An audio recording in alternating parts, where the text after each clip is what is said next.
100 মিটাৰকে তোমালোকে 8 পাক দৌৰিব লাগিব বুজি পাইছা তোমালোকে যেতিয়া দৌৰিবা তেতিয়া তোমালোকৰ টাইমটো ক'ৰ পৰা এক যাব তাই আগত আছে বুলি টাইমটো যে আগত মই লাষ্টত আছো মোৰতো কিবা হ'ব সেইটো নহয় টাইমটো চবৰে বেলেগ বেলেগ তুমি যেতিয়া আহি আগত পাবাহি তেতিয়াহে তোমাৰ টাইমটো হ'ব সেইখিনিৰ পৰাই টাইমটো ধৰিব বুজি পাইছা মোৰ কথাটো শুনিছা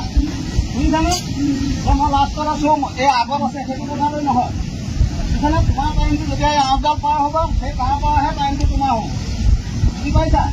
যেতিয়া মই হুইচেল মাৰিটো লাগি যাব বুজি পাইছানে দুইটা একে হ'ব লাগিব তেতিয়া বহাব তোমালোকে যিটো চাৰ্ট ৰাখিছোঁ তেতিয়া সেই গেপছত আহিবা সোমবাৰে আহিলে তোমালোকৰ